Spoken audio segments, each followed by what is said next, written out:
Notre perception de l'écoulement du temps dans la vie de tous les jours semble linéaire. Hier c'était le passé, demain c'est le futur, et puis maintenant, c'est maintenant. Et si l'on demande à quelqu'un d'autre, a priori, tout le monde sera d'accord pour dire que maintenant c'est maintenant, et demain c'est le futur. Il semble que l'écoulement du temps soit un concept objectif. Tout le monde expérimente le même instant présent, et le temps semble s'écouler à la même vitesse pour tout le monde. Mais en réalité, il n'en est rien. Einstein nous l'a prouvé avec la théorie de la relativité générale et, pour le citer, la distinction entre passé, présent et futur n'est qu'une illusion, aussi tenace soit-elle. La vitesse de l'écoulement du temps est en fait influencée par deux critères, la gravitation et la vitesse de déplacement. Plus le champ gravitationnel est important, ou plus la vitesse de déplacement est importante, et plus le temps ralentit par rapport aux autres. Sur Terre, nous vivons à peu près à la même distance de notre champ gravitationnel, et nous ne nous déplaçons pas très vite par rapport à la vitesse de la lumière, ce qui nous donne l'illusion que nous avons tous le même instant présent, alors que ce n'est pas le cas. En réalité, la vitesse de l'écoulement du temps est complètement relative, et chaque personne, chaque objet dans l'univers, expérimente un écoulement du temps qui est différent. Ce que l'on appelle le maintenant n'a de sens que pour un objet donné à un endroit donné. Le temps est relatif. Si l'on considère des échelles plus grandes que la vie sur Terre, cet effet est tout à fait spectaculaire. Prenons par exemple deux jumeaux, ils ont 30 ans en 2025, et l'on place l'un d'eux dans une fusée allant très vite qui va faire un voyage pendant 1 an. Puis la fusée revient sur Terre. Si le jumeau est parti par exemple le jour de ses 30 ans, il a donc 31 ans quand il revient. Pour lui, nous sommes en 2026. Pourtant, son jumeau, qui lui est resté sur Terre, pourrait très bien à ce moment-là avoir déjà 32 ans. Et pour lui, nous sommes en 2027. Il s'est écoulé 1 an dans la fusée et 2 ans sur Terre. Dans la fusée, le temps s'est écoulé 2 fois moins vite du fait de la relativité générale. Le jumeau qui est parti se retrouve alors, du moins si l'on demande l'avis de quelqu'un qui est resté sur Terre, dans le futur. Oui, le voyage dans le temps est possible, ce n'est pas de la science-fiction. Ce principe est parfaitement illustré dans le film Interstellar, lorsque l'équipe s'approche d'une planète proche d'un champ gravitationnel très important, le père Cooper se retrouve alors être plus jeune que sa fille. Ce décalage est parfaitement connu, et est par exemple pris en compte dans les GPS. Nos satellites étant plus loin de la Terre et se déplaçant plus vite que nous à la surface, le temps ne s'écoule pas à la même vitesse sur un satellite et sur la Terre, ce qui est prévu dans les calculs. Si ce n'était pas le cas, les GPS perdraient régulièrement de leur précision. Également, les équations de la relativité nous montrent que le temps est profondément lié à l'espace, que l'espace n'est pas une dimension à part. C'est pour ça qu'on l'appelle l'espace-temps. En fait, en physique, aujourd'hui, on considère de plus en plus le temps comme une dimension spatiale et non pas temporelle. Bref, tout ça pour dire qu'il n'y a pas d'instant présent objectif. Chaque personne, chaque objet dans l'univers a sa propre horloge qui peut être drastiquement différente et personne n'est d'accord pour dire quand est le présent. Ce qui nous amène à une conclusion assez perturbante. Si rien qu'en se déplaçant vite, on peut retrouver son propre jumeau dans le futur, eh bien c'est que le futur existe déjà. S'il n'existait pas, comment pourrait-on se retrouver dedans rien qu'en se déplaçant ? En physique, on fait référence à la théorie de l'univers bloc. Mais alors qu'est-ce que ça veut dire ? Si le futur est déjà écrit, comment peut-il y avoir un libre arbitre ? Et s'il n'y a pas de libre arbitre, et que tout est déjà décidé, le sens même de la vie semble perdre de sa saveur. Heureusement, on verra plus tard que même avec un futur qui existe déjà, on peut quand même avoir un libre arbitre, on y revient. Autre question étonnante, si l'on se place dans le cadre d'une personne en particulier, cette personne a bien un instant présent. Mais combien de temps dure cet instant présent ? Une seconde, une milliseconde ? Probablement moins. Le présent semble durer une période de temps infiniment petite. Peut-être y a-t-il un lien avec ce que l'on appelle la durée de Planck en physique. Ou alors peut-être que la durée du présent ne correspond pas du tout à quelque chose de physique, mais plutôt à la plage de temps pendant laquelle la conscience est capable de capter une information. Auquel cas, l'ordre de grandeur serait plutôt autour de quelques centièmes de seconde. L'instant présent semble bien impalpable, personne n'a le même et il semble bien difficile à définir. En physique, l'existence même du temps est parfois remise en cause, même si l'on ne comprend pas bien comment le temps pourrait ne pas exister tellement nous en faisons l'expérience. D'un point de vue psychologique, quand on y regarde de plus près, notre perception du temps n'est pas du tout linéaire non plus. Déjà, lorsque l'on est enfant, la perception du temps est complètement différente. Les grandes vacances semblent durer une année entière, et plus on vieillit, plus le temps semble s'accélérer. Une hypothèse qui est souvent évoquée pour expliquer ce phénomène, c'est que, en pourcentage par rapport à notre durée de vie totale, les durées pour un enfant et pour un adulte ne sont pas du tout les mêmes. Et notre cerveau percevrait le temps non pas comme linéaire, mais proportionnellement à notre durée de vie totale. Par exemple, 2 mois quand on a 1 an, c'est environ 17% de toute notre vie, alors que 2 mois quand on a 50 ans, c'est 0,3% de toute notre vie. Il semble que plus ce pourcentage soit faible et plus le temps semble passer vite. Un autre effet majeur qui vient perturber la perception du temps, c'est à quel point on apprécie l'activité que l'on est en train de faire. Nous avons tous déjà observé cet effet de nombreuses fois. Le temps peut passer extrêmement vite lorsque l'on est en pleine partie d'un jeu passionnant, et peut passer extrêmement lentement pendant un cours inintéressant ou pendant une tâche que l'on n'apprécie pas. Également, d'autres facteurs peuvent influencer la perception du temps. Le niveau de stress ou de danger peut avoir une influence dans certains cas. Il existe de nombreux témoignages de ce type chez les sportifs de haut niveau par exemple, ou lors d'une exposition à un danger grave réel, où le temps va être perçu comme extrêmement ralenti. Mais cet exemple s'inscrit en fait dans un principe plus large, la perturbation de la sensation de l'écoulement du temps en état modifié de conscience. Cet effet peut être bien plus impressionnant que les précédents. Lors d'un état modifié de conscience avancé, la perception du temps peut être drastiquement ralentie ou accélérée avec un facteur important. C'est d'ailleurs l'un des effets majeurs des états modifiés de conscience.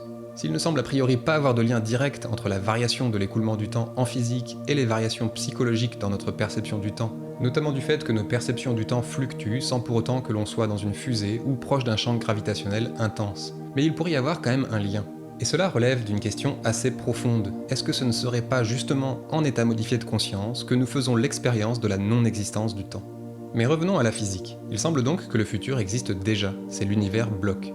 Mais alors s'il existe déjà, on ne peut pas le changer. Il y a donc plus de libre arbitre. Cela rejoint le concept de déterminisme en physique. L'univers est-il déterministe et par extension la conscience est-elle déterministe ? Le déterminisme laplacien est défini comme suit. Si l'on connaît tous les paramètres d'un système dans ses conditions initiales, et que l'on connaît les lois qui régissent l'évolution de ce système, alors le futur est déterminé et il suffit de le calculer. Par exemple, je lance une balle, si je connais tous les paramètres, la taille, la vitesse, le poids, la vitesse de rotation, etc., alors je peux prédire où cette balle va tomber. Si l'univers est déterministe, tout est théoriquement prévisible. Il suffirait de connaître parfaitement les conditions initiales lors du Big Bang et de connaître parfaitement les lois de l'univers. Ici, il ne s'agit pas de savoir si nous, humains, pouvons atteindre ce niveau de connaissance, mais bien uniquement si c'est théoriquement possible. Pendant longtemps, les physiciens ont considéré le déterminisme comme très probable, car au fur et à mesure des découvertes scientifiques, on s'est rendu compte que nous étions bel et bien capables de déterminer le futur d'un objet, comme en calculant la trajectoire d'une planète par exemple. Aujourd'hui, avec les équations de la relativité générale, nous sommes capables de déterminer la trajectoire d'un corps céleste des milliers d'années à l'avance. Mais la grande question, c'est avec quel niveau de précision et avec quelle probabilité ? Puis est arrivée la physique quantique et tout a changé. À l'échelle microscopique, il n'est plus possible de prédire les choses avec certitude, avec des équations bien déterminées. Au contraire, tout existe sous la forme de probabilité et d'incertitude. Une particule peut être à un endroit ou peut-être pas. On ne peut pas savoir jusqu'à ce que l'on réalise une mesure. Et avant de réaliser une mesure, aussi étonnant que cela puisse paraître, une particule est en fait partout en même temps. Ce n'est pas que l'on sache pas où elle se trouve, elle est réellement partout. En physique, on parle de non-localité. On y revient un peu plus tard. Le monde microscopique est donc fondamentalement indéterministe. Nous avons donc un dilemme étonnant. Un univers macroscopique qui semble déterministe et que l'on arrive partiellement à prédire, mais qui est composé d'éléments plus petits qui, eux, sont complètement indéterministes. Il y a donc en quelque sorte deux mondes qui cohabitent avec des lois complètement différentes et incompatibles. Mais là où ça devient encore plus complexe, c'est que nous ne savons pas quand ni comment on passe de l'un à l'autre. À partir de quelle taille, à partir de quel contexte. Ce qui laisse présager qu'il pourrait y avoir une théorie unifiée qui pourrait réconcilier tout ça. On appelle ça la théorie du tout. Il y a plusieurs candidats, comme la théorie des cordes ou la théorie quantique à boucle, par exemple. Ce dilemme devient encore plus étonnant lorsque l'on fait entrer en jeu la théorie du chaos. Un système chaotique, c'est un système que l'on qualifie de sensible aux conditions initiales. C'est-à-dire qu'une modification infime au départ peut complètement bouleverser l'évolution du système. On appelle ça l'effet papillon. Par exemple, si je tire la première bille très fort sur un billard, un angle différent d'1 millimètre au moment où je frappe la bille va complètement changer la position de toutes les billes. Un tout petit paramètre au départ entraîne de grandes modifications par la suite. Dans un système chaotique, il est très difficile de prédire l'avenir, car pour ce faire, il faudrait mesurer la situation de départ de manière extrêmement précise. Tellement précise que ça n'est probablement pas possible. D'une part parce que la précision dont nous aurions besoin pour calculer l'évolution d'un système complexe dépasse assez rapidement la longueur de Planck, qui est théoriquement la précision maximale d'une mesure de distance, et d'autre part car lorsque l'on a besoin d'une précision infime au niveau microscopique, on est bloqué par le principe d'incertitude d'Heisenberg pour déterminer à la fois la vitesse et la position d'une particule. Dans un système chaotique, il est tout à fait raisonnable de penser que la position d'une particule à un endroit donné peut finir par impacter sur le long terme le monde macroscopique. Si l'on veut mesurer par exemple la trajectoire d'un astéroïde avec une précision extrême sur des millions d'années, on peut supposer que le moindre impact avec une masse microscopique pourrait très légèrement perturber la trajectoire. Et de ce fait, l'indéterminisme de cette particule aurait un effet indéterministe sur un objet plus gros. Par exemple, ne serait-ce que l'impact d'un photon sur un astéroïde pourrait le dévier très légèrement. C'est le principe de la voile solaire. Si cette déviation est réelle, aussi infime soit-elle, alors le monde microscopique influence le monde macroscopique de son indéterminisme. Autre exemple un peu plus tordu, je l'avoue, de l'influence du monde microscopique indéterministe sur le monde macroscopique, deux physiciens pourraient très bien se mettre d'accord et faire un pari sur l'état d'une particule quantique, pari entraînant une action quelconque dans le monde macroscopique. On aurait alors un objet macroscopique influencé par l'indéterminisme. Mais il y a une contradiction dans la théorie du chaos. Si le monde macroscopique était à ce point influencé par plein de petits événements quantiques aléatoires, alors notre monde, ou du moins à minima les systèmes chaotiques, devraient être complètement aléatoires. Et ce n'est pas tout à fait le cas. En théorie du chaos, on parle de la notion d'attracteur. Un attracteur, c'est un état final qui attire vers lui l'évolution d'un système. Comme par exemple l'océan, qui est un attracteur final des gouttes de pluie où qu'elles tombent. Prenons par exemple la météo, qui est purement un système chaotique. Si le temps était totalement influencé par la physique quantique, les résultats seraient probablement complètement aléatoires. Pourtant, il y a parfois des dépressions, parfois des anticyclones bien en place pendant un certain temps. Même s'il y a évidemment une part d'aléa, rien à voir avec la confusion la plus totale du monde microscopique. Bref, tout ça pour dire une chose, il semble quand même peu probable, si on y regarde de plus près, que l'univers soit parfaitement déterministe. L'univers étant entièrement composé d'éléments microscopiques répondant à la mécanique quantique. Mais le sujet n'est pas totalement tranché.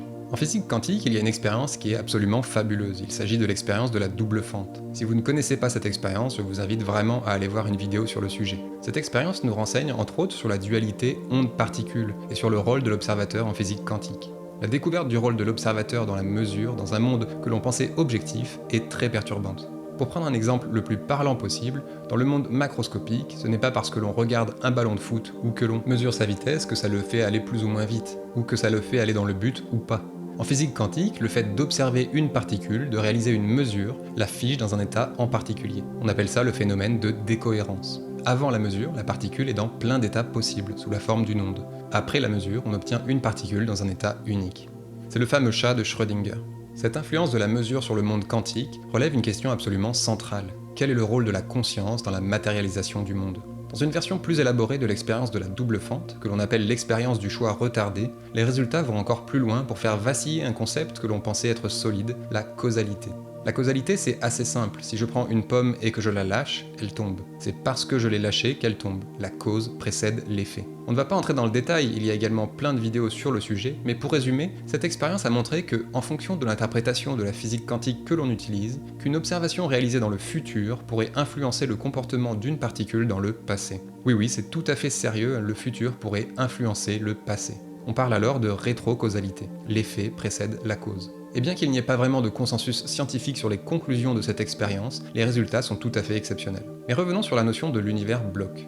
On a dit qu'il était toujours possible d'avoir un libre arbitre, même avec un futur déjà existant. En fonction de l'interprétation de la physique quantique que l'on fait, ici l'interprétation de Copenhague, le futur peut exister, mais sous la forme d'une distribution de probabilités. Il y aurait donc en fait une infinité de futurs différents, déjà existants, plus ou moins probables. Et l'expérience du libre arbitre via une intention ou une action ne créerait pas le futur, mais plus précisément ferait varier la probabilité de chaque futur déjà existant. Ces probabilités n'étant pas les mêmes a priori, certains futurs sont beaucoup plus probables que d'autres.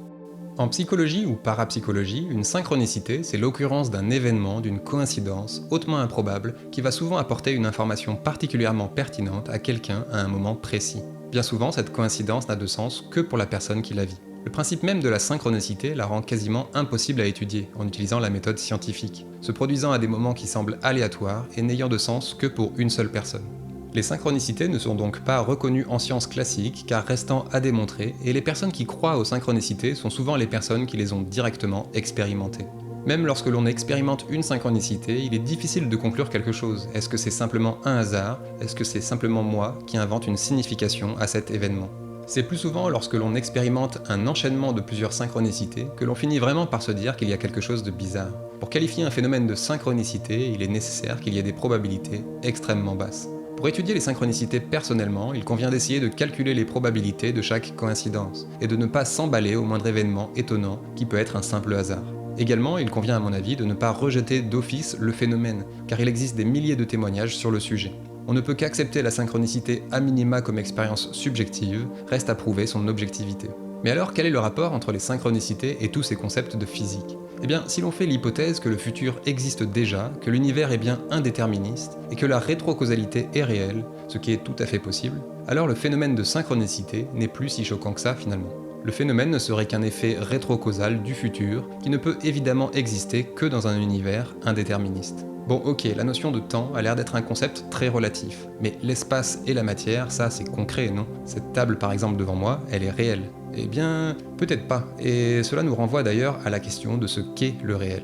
Nous l'avons déjà évoqué, les champs gravitationnels impactent l'écoulement du temps, mais ils déforment également l'espace. C'est cette déformation de l'espace qui entraîne la rotation des planètes autour du Soleil par exemple. La structure même de l'espace est donc complètement malléable quasiment à l'infini si l'on se rapproche d'un trou noir. Mais alors, quelle existence pourrait avoir la matière quand elle se trouve dans un espace infiniment déformé? L'espace est également pixelisé, si l'on peut dire. Il n'est pas possible de décomposer l'espace en plus petite distance à l'infini, il y a une limite. Ou en tout cas, c'est comme ça que nous le comprenons, et comme ça que la physique décrit l'espace. En dessous d'une certaine taille, c'est toute notre compréhension de la physique qui s'effondre. Si l'on parle en une seule dimension pour simplifier, cette longueur minimale s'appelle la longueur de Planck. Théoriquement, il n'existe rien de plus petit. Ok, mais la matière c'est quelque chose de concret, non, on peut la toucher. Eh bien, la matière est composée à 99,9% de vide, y compris les objets physiques. Prenons une boule de pétanque par exemple. Elle semble bien solide, bien pleine, et pourtant, elle est composée à 99,9% de vide. C'est bien difficile à croire, tant nos perceptions nous indiquent le contraire, mais c'est pourtant bien le cas. Ce que nous appelons espace est donc une sorte d'ensemble de pixels à 4 dimensions, presque complètement vide et déformable à l'infini. Mais ce n'est pas fini, tout ça devient encore plus étrange lorsque l'on ajoute la physique quantique. Si l'on considère la théorie des cordes ou la théorie quantique à boucles, qui sont parmi les meilleurs candidats pour la théorie du tout, cette soi-disant matière présente en si petite quantité n'en est en fait pas vraiment. Il s'agirait plutôt de vibrations, des vibrations de l'espace lui-même, ou alors des vibrations de cordelettes dans un espace à au moins 11 dimensions. Tout cela semble bien bizarre lorsque l'on compare ce que nous dit la science à propos de la matière avec ce que nous percevons avec nos sens. Mais il y a quelque chose d'encore plus étonnant, le principe de non-localité. Par exemple, si une pomme est ici sur la table, elle n'est pas sur la chaise. Elle a une position bien définie dans l'espace. Et tout le monde serait d'accord pour dire que cette pomme est bien sur la table. Cela semble être une réalité partagée, une réalité objective. À l'échelle des particules, ça ne fonctionne plus du tout de la même façon. Le principe de non-localité fait qu'une particule n'est en réalité pas à un endroit en particulier, mais partout à la fois sous la forme de probabilité. Ce phénomène est illustré par les particules intriquées par exemple. Les particules intriquées ont un comportement similaire, peu importe la distance qui les sépare. Elles sont non locales, c'est-à-dire indépendantes de l'espace. À ce sujet, une expérience bluffante peut être réalisée avec un laser. Lorsque l'on pointe un laser sur un mur par exemple, on pourrait penser que tous les photons se déplacent dans le faisceau du laser, en ligne droite. Mais il n'en est rien, comme parfaitement illustré dans cette vidéo de Veritasium que je mets en description. La lumière du laser emprunte en fait tous les chemins possibles. Les particules qui composent notre monde ne sont donc pas à un endroit en particulier, elles sont partout à la fois. Ce principe est difficile à comprendre car souvent nous imaginons les particules comme des tout petits objets physiques, comme des petites billes par exemple. Alors qu'en réalité, les particules existent sous la forme d'ondes, et une onde ne peut pas être à un endroit précis en particulier. Elle est partout. Un peu comme les vagues sur l'océan, qui ne sont pas particulièrement à un endroit donné, mais un peu partout à la surface. Également, notre difficulté pour comprendre ces principes vient d'un problème fondamental dans notre compréhension du monde. Nous avons l'impression que le vide est vide parce que nous n'y percevons rien avec nos sens. Ce n'est pourtant absolument pas le cas. Le vide est en fait plein d'ondes, d'informations et d'énergie, comme l'indique la théorie quantique des champs. En psychologie, il existe un phénomène particulièrement intéressant, dont nous avons déjà parlé, la sortie de corps, aussi connue sous le nom de projection astrale. La sortie de corps est tout à fait comme son nom l'indique. Il y a la sensation de sortir de son corps, de flotter, et de pouvoir percevoir l'environnement et soi-même depuis l'extérieur de son corps. Si l'expérience de la sortie de corps n'est pas à remettre en cause, la grande question est de savoir si la sortie de corps a bien lieu dans le monde objectif ou pas. En d'autres termes, la conscience est-elle produite par le cerveau ou est-elle extérieure au cerveau? On fera probablement une vidéo uniquement sur cette question, qui est bien plus complexe qu'il n'y paraît. En tout cas, les expérimentateurs de la sortie de corps témoignent presque tous de la capacité à percevoir le monde, mais partout à la fois, sans être particulièrement à un endroit spécifique, mais en ayant accès instantanément à l'intégralité de l'espace. Par exemple en voyant à travers les murs. Si l'on fait l'hypothèse que la sortie de corps est bien parfois réalisée dans le monde réel, cette expérience fait écho avec la non-localité.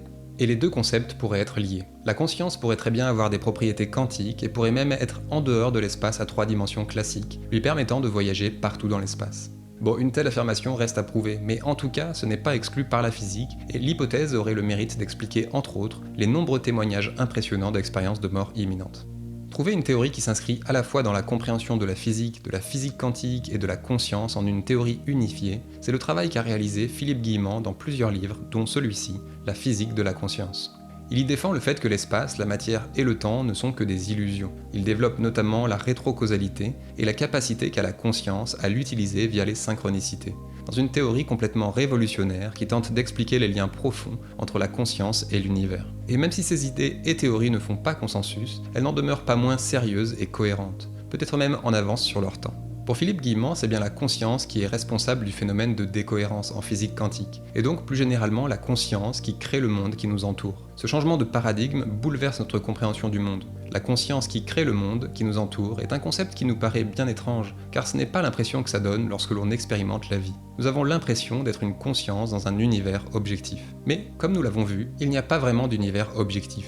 Et puis, dans cette théorie, ce n'est pas une conscience qui crée la réalité, mais la somme de toutes les consciences, peut-être même via l'inconscient collectif. Mais la conscience est-elle capable d'une telle prouesse ? Eh bien, lorsque l'on fait l'expérience du rêve lucide avancé avec un haut niveau de lucidité, on fait le constat que le cerveau, ou plutôt la conscience, est bel et bien capable de générer un monde onirique aussi réaliste que la réalité en tout point. Du moins, les signaux renvoyés au cerveau ne permettent pas de faire la différence. Cette capacité absolument incroyable pose question. Si c'est le cerveau qui crée la conscience, à quoi sert une telle fonctionnalité ? Si les arguments scientifiques classiques expliquant l'existence des rêves, comme la réorganisation des souvenirs par exemple, semblent convaincants, ces arguments peinent à justifier l'existence des rêves lucides à haute lucidité. Concernant les synchronicités, on l'a vu, il y a tous les futurs qui existent sous la forme de potentialités. Et pour aller vers ces différents futurs, il y a différents chemins possibles.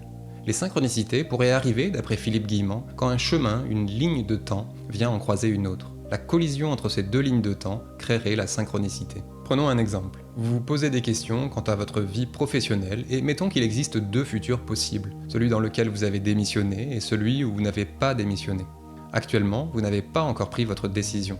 Une synchronicité pourrait alors arriver juste avant la prise de décision, apportant une information ou une aide pour cette décision, venant directement de l'un des deux futurs. Pour citer l'auteur, nos intentions causent des effets dans le futur qui deviennent à leur tour des futures causes d'effets dans le présent. Ce que nous dit également l'auteur, c'est qu'à partir du moment où l'on expérimente des synchronicités, parfois en cascade, avec des probabilités ridiculement petites, compte tenu des circonstances, et que cela se répète dans le temps, il finit par être statistiquement plus probable qu'il s'agisse d'un phénomène réel plutôt que du simple hasard. Malheureusement pour la science, la synchronicité n'ayant de véritable signification que pour la personne qui la vit, il semble bien compliqué de réaliser des statistiques en utilisant la méthode scientifique. On comprend alors facilement que le phénomène soit tout simplement rejeté par de nombreux scientifiques, d'autant plus que la synchronicité s'inscrit dans un paradigme complètement nouveau. Pour Philippe Guillemant, le fait que la conscience soit extérieure au cerveau et que le phénomène des synchronicités soit réel est une certitude, mais il admet sans problème ne pas l'avoir prouvé. Mais la synchronicité ne serait qu'un effet d'un concept plus générique, qui est la double causalité. Le passé influence le futur, ça c'est assez facile à concevoir, mais aussi le futur influence le passé, et ça c'est vraiment difficile à concevoir. La possibilité que le futur influence le passé nécessite d'accepter, aussi fou que cela puisse paraître, que le passé peut changer. Ce qui, d'ailleurs, d'après les équations de la physique, n'est pas si choquant, car elles sont tout à fait réversibles dans le temps. La double causalité permet également de complètement lever les incohérences des paradoxes temporels du voyage dans le temps, grâce à l'influence du futur. En effet, le futur ayant également une influence sur le passé, il pourrait tout simplement interdire toute modification du passé non compatible avec le futur dans lequel on pourrait retourner. Reste à comprendre comment. On a parlé brièvement de la notion d'attracteur en théorie du chaos. Eh bien, le futur serait en fait un attracteur au sens de la théorie du chaos. Ce serait donc le futur qui, via la rétrocausalité, viendrait éviter que le hasard indéterministe de la mécanique quantique ne se propage partout et entraîne un monde complètement aléatoire. Dans cette théorie, la conscience se localise complètement hors du temps, et nécessairement hors de l'espace, donc dans des dimensions supplémentaires de l'espace-temps. Dans cette hypothèse, si l'on considère le temps comme une dimension spatiale, ce qui est très probablement le cas, les variations psychologiques de perception de l'écoulement du temps dont on a parlé semblent moins bizarres. Il s'agit peut-être simplement d'une sorte de déplacement ou de zoom de la conscience sur la dimension temporelle. De la même manière que l'on peut se déplacer verticalement en escaladant une montagne par exemple. Le concept de superposition d'états de la physique quantique correspondrait alors à des réalités non manifestées, un champ des possibles que la conscience n'a pas matérialisé. Mais même en étant non manifestés, ces réalités alternatives, ces mondes invisibles, seraient quand même accessibles à la conscience, notamment via les états modifiés de conscience. Les visions en état modifié de conscience proviendraient donc de ces réalités non manifestées. Et d'ailleurs, c'est exactement ce que disent les chamans qui sont les experts en la matière. Enfin, les experts de la non-matière en l'occurrence. Nous avons vu qu'il pouvait y avoir certains points communs entre fonctionnement de la conscience et certaines lois de la physique. Même si à ce jour rien ne vient prouver ces corrélations, il convient de les considérer avec prudence sans pour autant les rejeter de fait. Elles intéressent d'ailleurs de plus en plus de monde car elles forment un tout relativement cohérent. Et nous n'avons ici parlé que d'une toute petite partie de ces corrélations. La majorité des physiciens préfèrent exclure de leurs recherches tout ce qui touche à la psychologie ou à la conscience, et on en comprend les raisons. En faisant ainsi, on s'éloigne nécessairement de la méthode scientifique classique et l'on complexifie les choses en devenant un sujet d'étude multidisciplinaire. Si un trop grand relâchement en termes de méthode peut facilement mener à des dérives, et on en voit beaucoup sur ces sujets-là, il est peut-être guère mieux de camper sur des positions purement scientistes. Une autre hypothèse également serait que certains scientifiques se refusent d'étudier ou de donner du crédit à ce type de recherche par peur de critique d'une science qui est devenue un peu trop matérialiste. Par peur également d'un changement de paradigme complet sur la nature de l'univers tout entier. Même si ces théories ne font pas consensus, il y a d'étranges similarités entre la physique quantique et nos perceptions, notamment en état modifié de conscience, et chacun d'entre nous peut en faire l'expérience relativement facilement. Comme on l'a vu dans cette vidéo sur la pensée bayésienne, il n'est pas forcément irrationnel de considérer des arguments et témoignages n'appartenant pas à la méthode scientifique. Il faut simplement faire preuve d'une honnêteté intellectuelle et être raisonnable sur les conclusions et les plausibilités. Plus généralement, la rationalité n'est pas l'ennemi de la spiritualité. Au contraire, la rationalité est utile pour ne pas tomber dans l'illusion du tout est magique. La théorie de Philippe Guillemant dépasse largement tout ce qui a été évoqué ici, et tente de répondre au plus grand mystère de notre existence en posant un cadre théorique sur le lien entre l'univers et la conscience. Ce nouveau paradigme nous permet d'envisager une réflexion nouvelle, une nouvelle vision du monde. Pour étudier un tel sujet, la méthode scientifique pure semble montrer des limites. Comment étudier des phénomènes non nécessairement reproductibles et parfois subjectifs, mais demeure un outil particulièrement puissant, l'expérimentation personnelle. Il ne s'agit pas ici de vouloir imposer une vision du monde, mais d'ouvrir des perspectives, de nouvelles possibilités de compréhension. Nous n'avons pour l'instant fait qu'effleurer la surface du chemin vers le soi. La conscience est à l'âme ce que l'instinct est au corps, qui la suit obéit à la nature et ne craint point de s'égarer.